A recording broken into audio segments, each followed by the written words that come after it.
This is American Gothic, perhaps one of the most famous paintings in America.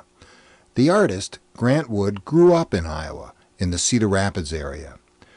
Grant Wood had a big influence on American art, helping popularize the regionalist style. He got the idea while studying in Europe. He came back and said, you know what, we have awesome things here. We should be painting rolling hills and haystacks and barns, and we should be painting our life, what we see around us. And so he began this movement, and the art colony was to teach artists how to paint what they saw and to paint from their own backyard. Grant Wood was at the height of his fame then, during the height of the Great Depression. That's when he and some friends started the Stone City Art Colony in 1932 to spread the regionalist style. More than 90 students attended that first summer of classes, paying $7.50 per week. One of those students was Isabel Scherer. Isabel was visiting Davenport's Municipal Art Gallery long before it became the Figge, when she heard about the art colony. Even though Isabel earned only $15 a week as a receptionist in a doctor's office, she enrolled. It was huge for Isabel. I think it made Isabel who she was.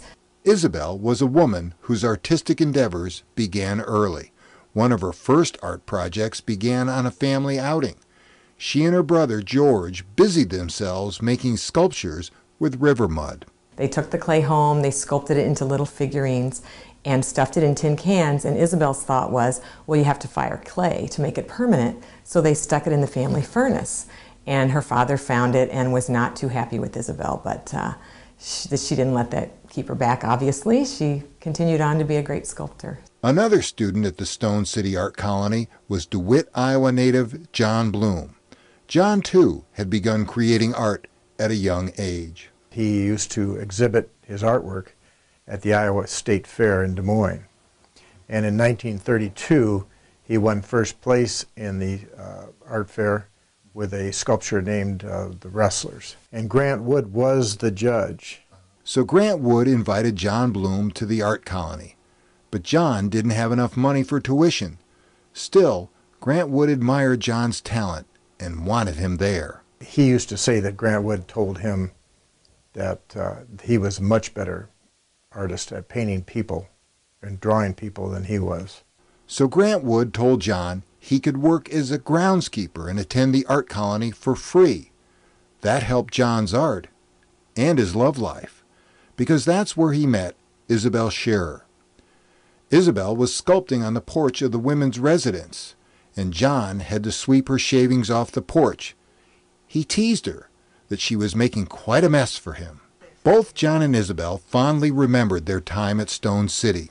It led to a life of art and eventually a life together.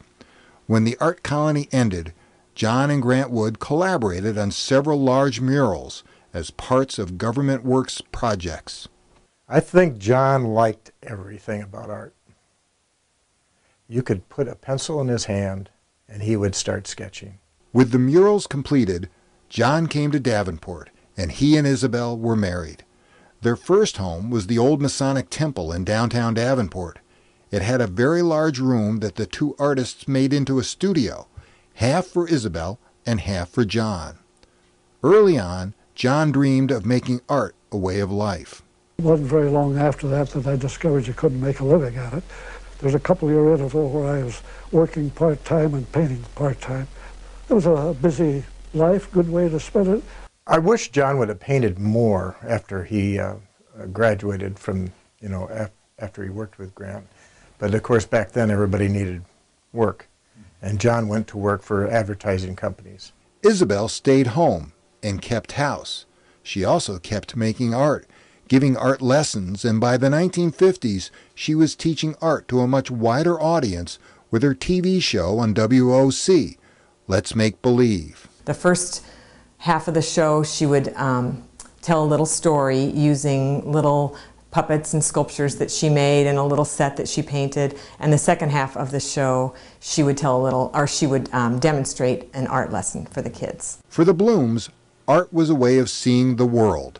They saw the beauty in everyday things. No matter how busy they got with children and with work, they never stopped creating art, John displaying his vision in his carvings and paintings. He loved to pick up a brush and to see him paint and dab. You know, the Shocking Oats is a good example.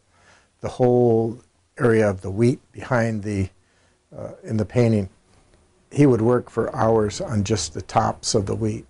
And Isabel continued sculpting. She had loved shaping and molding mud as a child, and this early passion continued all her adult life. John and Isabel didn't have to travel far to find inspiration. John would often go tromping through the woods to find a good block of wood to carve, or he'd take a walk along the river to study the boats, the water, and the people. Or his imagination would be stirred by the area's farmers, their lives, and their animals. Even though he was working full-time, it didn't stop John and his desire to create. On weekends, he kept filling sketchbooks. I'm a people watcher. I just would draw sketches and then later put them together. This was a scene at St. Joseph's in DeWitt. The women hadn't seen each other for a week, so they stopped to talk right in the doorway. Well, he had some large bodies in a lot of his works. This, for example, this one here, this is John coming out of the church. And he used to tell Grant Wood that you couldn't get out of church fast enough because of... For her inspiration, all Isabel had to do was look at the children bustling about. Or she'd glance out her window and gaze at the wonder of nature in her own backyard, loving even the everyday sight of the squirrels. She sculpted animals around her. She sculpted what she knew and what she saw. And John did the same. Like John, Isabel used whatever materials she could find, or what was cheap. And cement was cheap. She didn't need expensive equipment or material to create her art. She would recycle everything. She could take windshield glass, break it up into little pieces, and melt it in the kiln, and they become little gems to use as eyes or ornamentation in her sculptures. Because Isabel made molds in which to cast the concrete, she had to keep her designs simple. That simplicity became the key to the beauty of Isabel's art. She was able to make simple, uncomplicated lines say so much. As she got older, Isabel sold her very successful art business because she wanted to get back to creating art, the side of her life she loved more than her business side.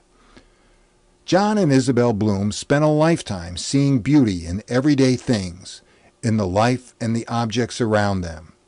They used everyday materials to bring that art to us and to future generations. And even when they were busy as young parents and then way past retirement age, Isabel was still sculpting and John was still painting. They never lost their passion for creating art, a passion they developed when they were young and that lasted a lifetime.